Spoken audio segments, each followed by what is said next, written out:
네, 안녕하세요. 피규어 작가 황명아입니다. 이번에는 피규어의 역사 그리고 의미와 가치에 대해 알아보는 내용으로 강의를 진행해 보도록 하겠습니다.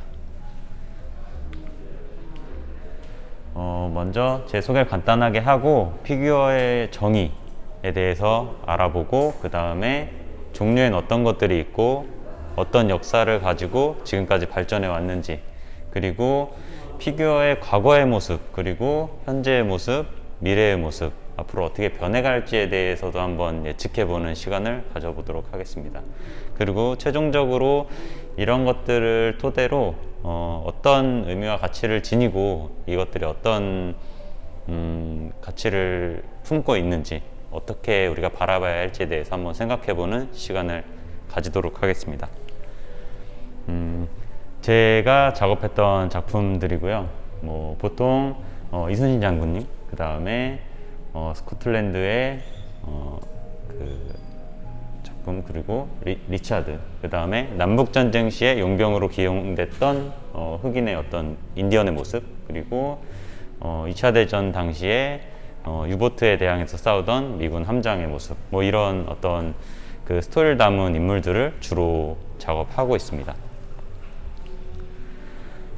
제 시작도 다른 분들과 다르지 않았을 겁니다. 어린 시절에 국내의 어떤 유일한 창구이자 수단이었던 취미가를 통해서 보던 모형, 그리고 그런 것들에 대해 느꼈던 굉장히 동경하고 좋아했던 감정들, 그리고 그를 통해서 소개되던 해외 소식들, 이런 것들이 그때 당시에 저에게는 굉장하게 큰 세상이었고 놀이였고, 또 어떤 가고 싶은, 그렇게 되고 싶다라고 하는 그런 꿈을 갖게 한 어떤 계기가 됐고요. 옆에 타케유지 작품 같은 걸 보면 그 어린 시절에 모형점이나 문방구 전시되어 있는 상품들이나 작품들을 보면서 그것을 동경하던, 그 반짝반짝 빛나던 작품들, 그것을 탐하고 갖고 싶고, 또는 내가 저렇게 만들고 싶다는 어떤 욕구를 가지게 된 그 계기를 잘 표현해주는 작품으로 한번 가지고 와봤습니다. 저도 학업에 이제 집중해야 되는 시기가 있었기 때문에 모형과 어떤 작품 활동과는 멀어지는 시기가 분명히 있었겠죠. 제가 어릴 때는 아마 이 70년대 타미야 카탈로그에 실린 모형 작품입니다. 이 작품만 보더라도 그때 당시에는 어마어마한 작품이었죠. 와, 저렇게 어떻게 만들지? 이런 생각을 가졌지만 시간이 지나고, 아, 모형은 장난감인가? 뭔가 무가치한가? 라고 느끼게 하는 어떤 그런 딜레마에 빠지게 하고 고민에 빠지게 하는 그런 어떤 경계선에 있는 작품이기도 했습니다. 근데 군 전역 후에 저도 이제 미대 진학을 하고 미술 공부를 하고 한때는 작품 활동을 꿈꾸었던 사람이기도 했는데요. 이제 학생들을 미술학원에서 가르치는 일을 하던 중에 이런 작품들을 만나게 됩니다. 2008년 작품인데 반길스의 54mm, 무려 5.4cm, 얼굴이 아마 새끼손톱의 절반 정도도 안 되는 아주 작은 크기일 거예요.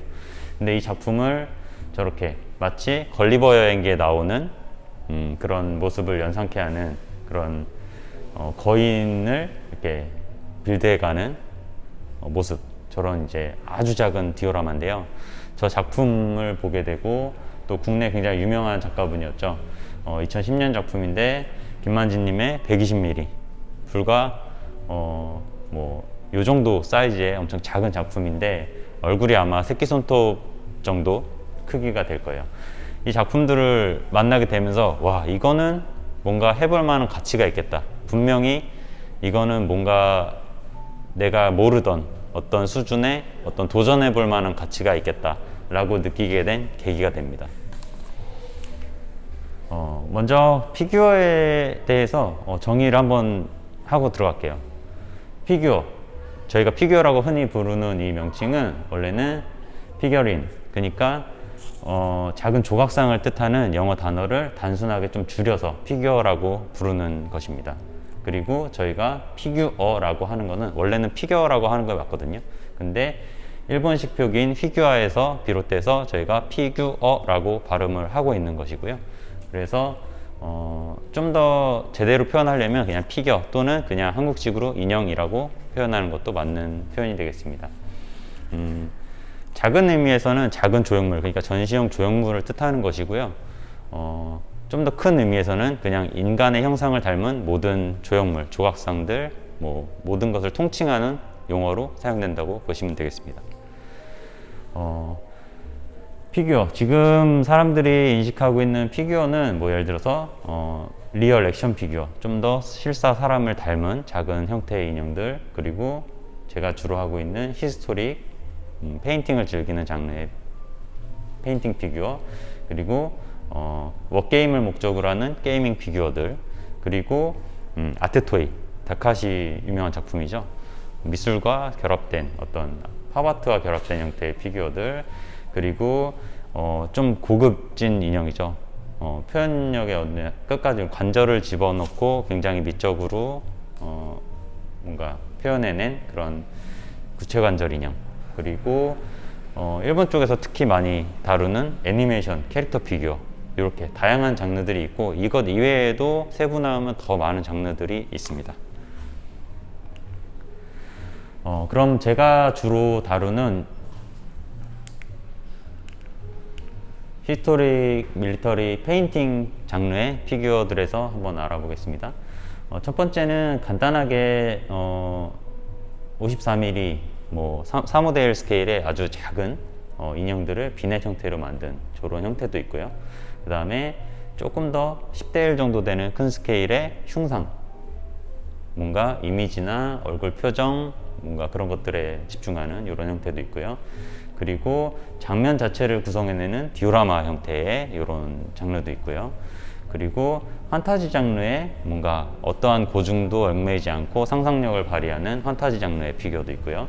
그 다음에 워게임, 워해머에 기반한 게임 피규어, 대략 이 정도 장르들이 페인팅 피규어 장르, 뭔가 조형을 하고 조형한 것을 칠해서 뭔가 자신의 기교나 어떤 표현력을 뽐내고 어떤 의미나 생각까지 담아내는 그런 피규어들이 있다고 볼 수 있습니다. 자, 그러면은 저희가 알고 있는 피규어 이외에 사람이 쭉 인류가 살아오면서 만나게 됐던, 만들어졌던 피규어들에는 어떤 것이 있는가, 이런 고민도 한번 해볼 수 있겠죠.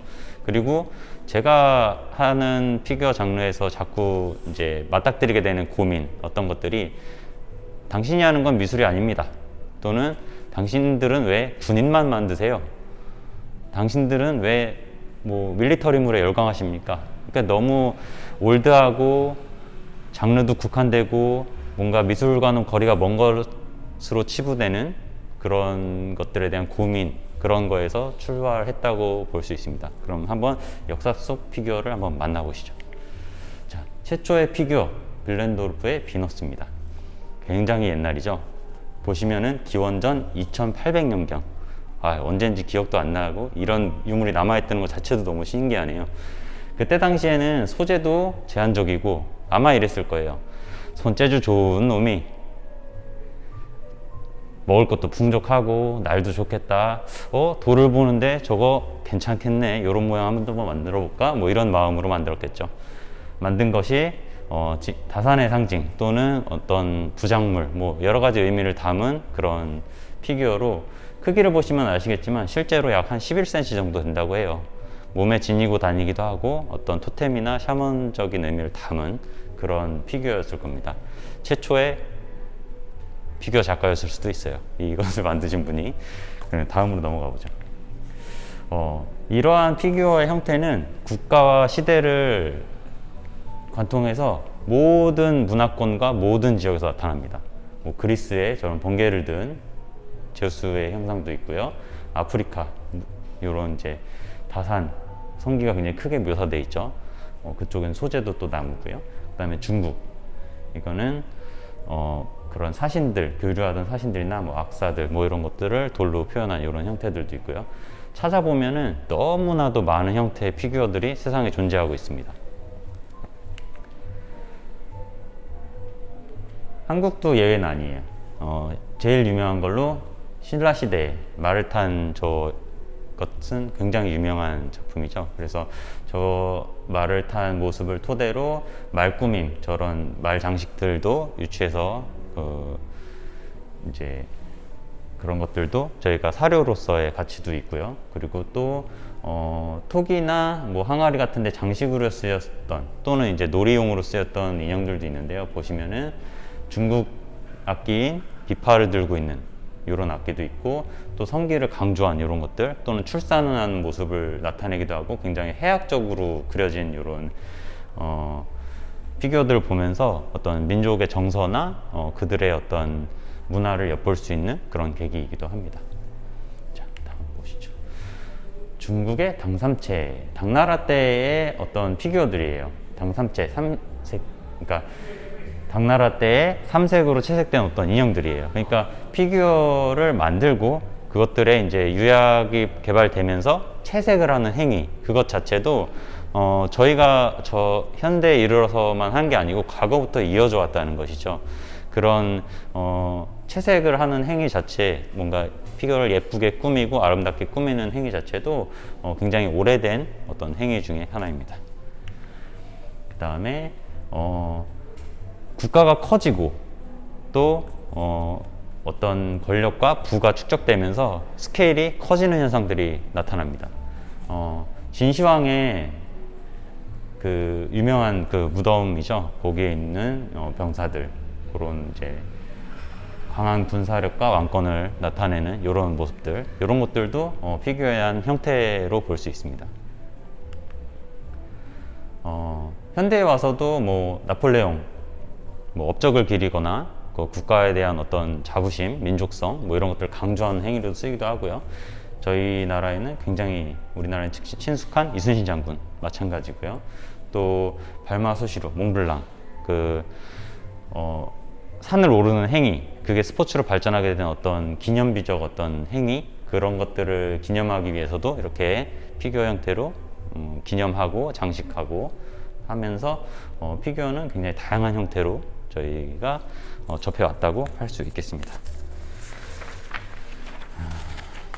그리고 종교적인 것을 빼놓을 수 없죠.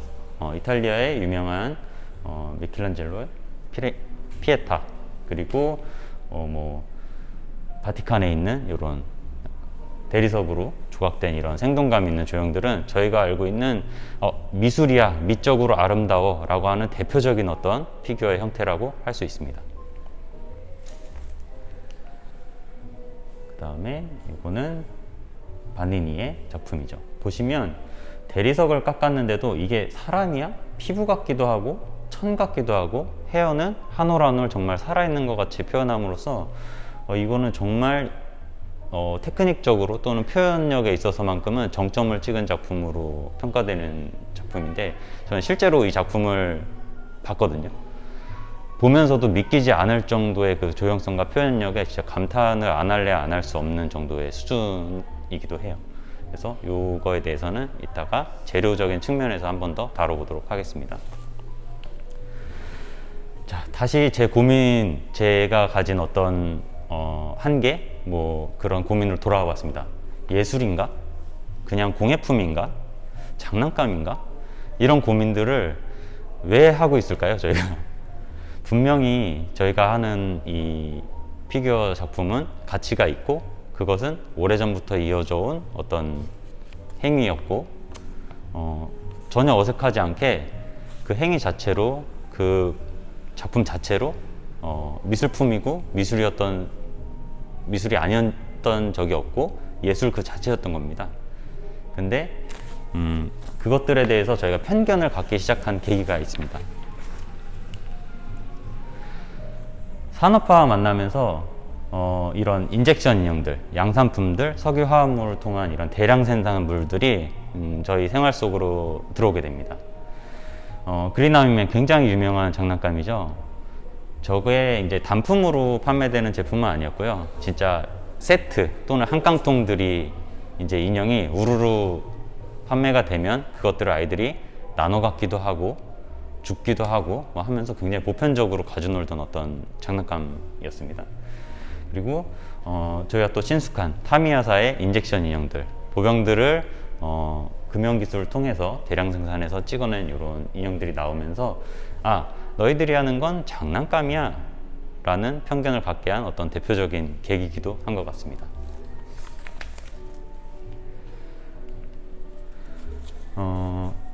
히스토릭 밀터리, 피규어 페인팅 뭐 이런 장르들이 시작된 근현대의 기원을 따져보면은 나폴레오닉 시대의 그런 어떤 워게임, 진영과 뭐 이런 전술이 중요했던 시기였기 때문에 그런 워게임을 통해서 출발했다라는 그런 또 설이 있고요. 또 하나는 영국에서 시작된 이 워크래프트 또는 워해머 요 장르에서 이제 농번기 때 겨울철에 이제 마을 청년들이 할 게 없으니까 이런 이제 헛간에 모여서 이런 게임마를 만들고 또 그것들을 채색하고 게임 룰을 만들고 스토리를 만들면서 놀던 이런 워게임에서 유래했다는 설이 있습니다. 그래서 이런 식으로 또 현대에 맞게 또 발전해 왔던 것이죠.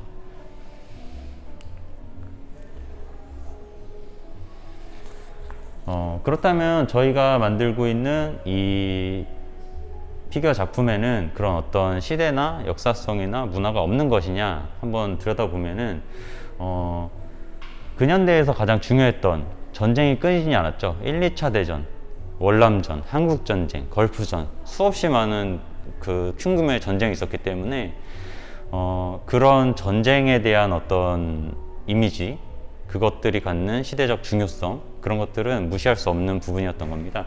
그래서 이런 것들 보시면은 이 독일 군복, 휴고보스에서 독일 군복을 제작했다라는 거는 굉장히 유명한 이야기죠. 왜냐하면 그때 당시 나치 당원이 청년들에게 멋지게 보였으면 좋겠다. 뭔가 동경하는 연예인처럼, 그죠? 그때 당시 최고의 명품, 최고의 디자인의 군복을 찾게 하게 함으로써 그런 어떤 자부심과 어떤 동경하게 만들고자 하는 그 의도가 담긴 군복이었기 때문에 현대에 와서도 이 독일 군복에 대한 그 디자인적 멋이나 이런 것들은 굉장히 다뤄지는 부분 중에 하나죠. 그런 의도와 목적을 가진 문화 현상 중에 하나였던 것이죠. 그런 것들의 매력을 느끼고 이런 작품으로 표현하게 되는 것 또한 어떻게 보면 자연스러운 부분일 수 있겠습니다. 오크, 톨킨으로 대표되는 판타지 세계의 세계관 속에서 오크는 굉장히 자주 등장하는 캐릭터죠. 오크의 모습을 보면 특징적인 게 하나 있는데 저런 초록 피부, 굉장히 공포스럽죠. 그리고 또 한 가지 변발. 변발은 유럽인들이 품었던 그 몽고 쪽 징기스칸이 가장 큰 대륙을 먹어가면서 영토를 먹어가면서 그 전쟁을 벌였던 유럽을 막 정벌하죠. 그때에 대한 공포가 반영된 어떤 형상입니다. 그래서 오크들은 변발을 하고 있고 유럽인들에게 그 몽고족들에 대한 공포심이 얼마나 대단했는지는 이런 판타지 문화에서도 엿볼 수 있는 부분입니다. 그래서 이런 오크 캐릭터 하나도 사실은 그런 문화적인 부분이 녹아있는 부분이라고 할 수 있겠습니다. 자, 유럽에서 이 피규어를 즐기는 이 작품들을 즐기는 하나의 모습인데요. 콘테스트 형태를 띠고 있지만 사실은 같은 취미와 문화와 작품 활동을 하는 사람들이 모여서 서로의 작품을 보고 서로의 그것들을 보고 공유하면 격려하고 또 같은 자리에 같은 취미를 하는 사람들이 모여서 이렇게 수많은 작품들을 보고 즐거워하는 그런 어떤 교류의 장이라고 보실 수 있습니다. 보통 한 그 행사에 2,000점에서 3,000점의 수준 높은 작품들이 모이게 되는데요. 그 작품들을 보고 있노라면은 진짜 정신이 없을 정도가 됩니다. 예. 이런 좋은 문화로 발전해 있는 이런 모습들도 있습니다. 마찬가지고요. 자, 그리고 요거는 픽사에서 컨셉 아트로 그려진 그 그림인데요. 라따뚜이라고 하는 작품의 어떤 컨셉 아트입니다. 컨셉 아트의 기능은 한 장면의 그림으로도 스토리 전체를 유추할 수 있게끔 뭔가 연출을 해서 이 호기심 어린 쥐들이 음식 창고에 탁 들어왔을 때 그 기분이나 이런 것들을 유추해 보면서 저희가 이 애니메이션은 이런 스토리를 다뤘겠구나, 이런 내용들과 이런 정서를 품고 있구나 라고 예상할 수 있게 하는 부분이겠죠. 사실 애니메이션이나 만화도 현대에 와서는 작품이다 라고 아주 자연스럽게 말하지만, 과거에는 에이 저런 애들이나 보는 것으로 치부되던 시절이 있었죠. 근데 지금 이러한 그림이나 그 애니메이션 작품들을 보고 저런 건 하찮은 거야, 작품이 아니야 라고 말하는 사람은 아마 없을 겁니다. 존경하는 그 이대영 선생님 작품인데요. 이 작품 역시 제가 가장 좋아하고 어떻게 보면은 제가 어떤 담고 싶은 지향점에 있는 작품이라고 할 수 있습니다. 1950년대 한국전쟁 당시에 이제 작품이고요. 그때 당시에 뭐 이제 요런 전경이라든가 한국적인 전경들, 그 다음에 그런 모습들, 이런 것들이 고스란히 담겨 있는, 그리고 작품의 구도도 엄청난데요. 이 화면 중간으로 보이는 이 부분을 보시면 아이가 미군 병사로부터 초콜릿을 건네받는 이 장면이 굉장히 저로 하여금 공감도 가고 미소 짓게 하고, 이렇게 한국적이고 좋은 작품도 있구나 라는 기분을 느끼게 하는 중요한 작품인데요. 좀 전에 보셨던 픽사의 그 컨셉 아트와 이 작품을 봤을 때 어떤 공통점을 느끼시는지 한번 생각해 보실 필요가 있다고 생각합니다. 저는 피규어 작품 중에서도 이 디오라마 장르를 어떻게 보면 최고의 오케스트라의 그 연주처럼 그렇게 어떤 종합 예술이라고 느끼는 부분 중에 하나인데요. 이 디오라마라는 장르 자체는 고증도 담겨 있고 스토리도 담겨 있고 어떤 테크닉이나 예술성, 모든 것을 담겨 있고, 이 장면 하나가 마치 영화처럼 느껴지기도 합니다. 그래서 이런 저희가 다루고 있는 작품들이 예술성이 없다라고 하는 것은 사실 몰라서 하는 얘기입니다.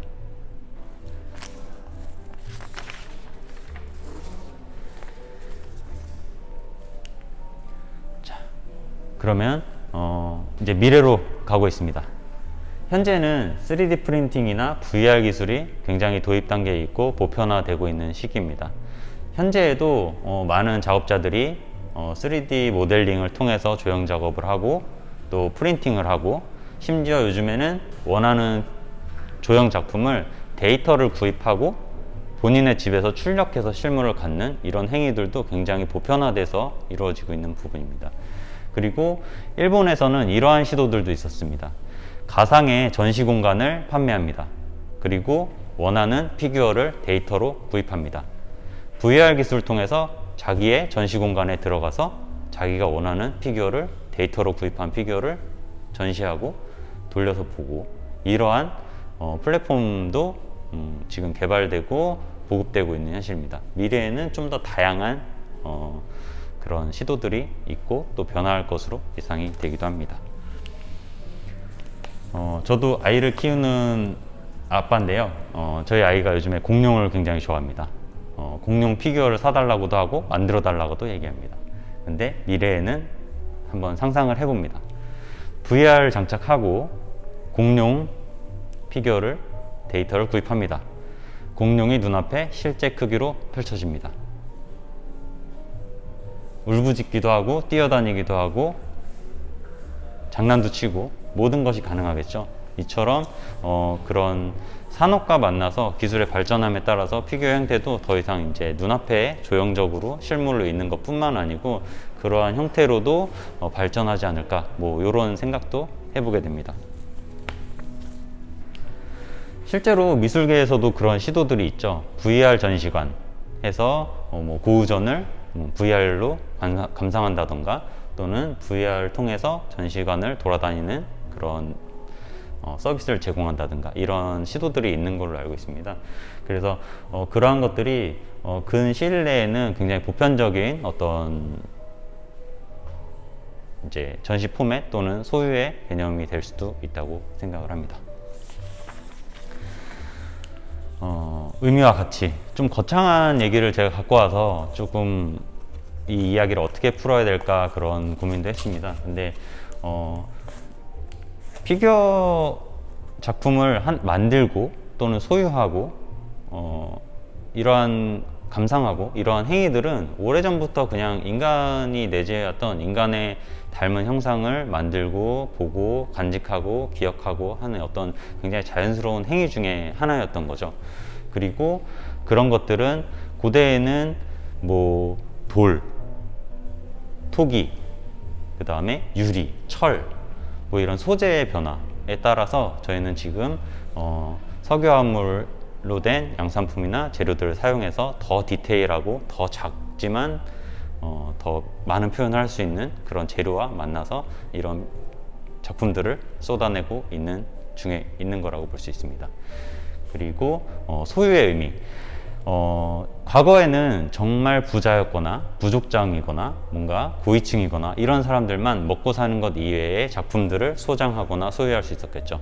또는 국가나 종교 이런 큰 기관에서만 어떤 목적을 가지고 대형 작품들을 제작한다던가 하는 식으로 됐겠지만 지금은 값이 많이 저렴해지고 싸졌기 때문에 누구나 원하면 자기가 좋아하는 것들을 자기 방 안에 자기 집에 컬렉션할 수 있는 그런 시기가 되었고요.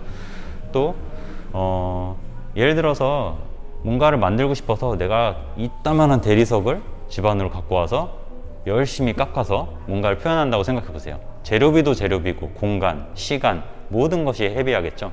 근데 지금은 주머니에서 퍼티 꺼내서 이쑤시개로 쪼물락쪼물락 해도 얼마든지 좋은 작품을 만들 수 있는 그런 재료적인 시간적인 이점을 가지고 저희가 표현의 즐거움을 누릴 수 있는 시대에 살고 있기도 합니다.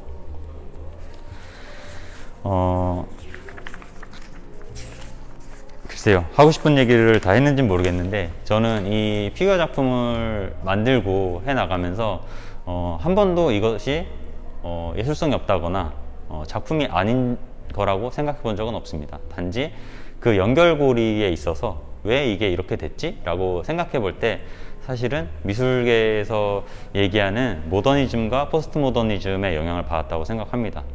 모더니즘적 사고에서는 저희가 하던 이런 그 전통적인 조형미를 추구하고 뭔가 그런 국수주의적이고 뭔가 전쟁 관련 물품들을 다루고 하는 것들이 뭔가 낡은 것으로 치부되기도 하고 새롭지 못한 것으로 치부되던 시기도 있었을 것이고 포스트 모던으로 넘어와서는 그런 것들은 또 포스트 모던에 끼지 못하죠.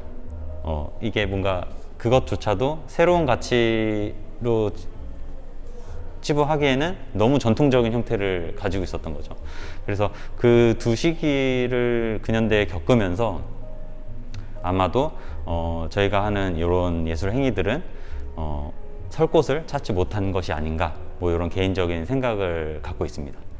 그래서 뭔가 너무 큰 얘기를 하려다 보니까 제가 두서없이 얘기한 부분이 없지 않아 있지만 이런 가치들에 대해서 의심의 여지 없이 순수하게 있는 그대로 받아들여주셨으면 하는 바람을 담아서 이 이야기를 마쳐볼까 합니다. 감사합니다.